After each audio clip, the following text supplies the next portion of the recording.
Para sa GMA Integrated News, Ivan Mayrina nakatutok, 24 oras. Hindi lang pinalo at sinigawan, halos baliin din umano ng isang guro ang daliri ng kanyang mga estudyanteng pre-kinder lang, kabilang ang isang may autism. Sumbong pa ng mga bata, ikinukulong umano sila ni Ma'am sa banyo. Nahuli kamyan at tinutukan ni Mark Salazar.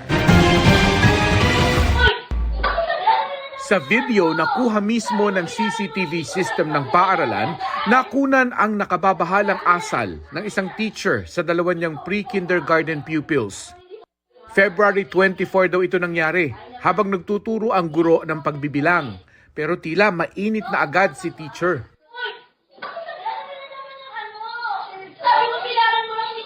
Bukod sa pagpalo sa kamay, tila inambahan at binulyawan pa niya ang bata. Makikita sa bata ang stress habang sinisigawan ng kanyang guro.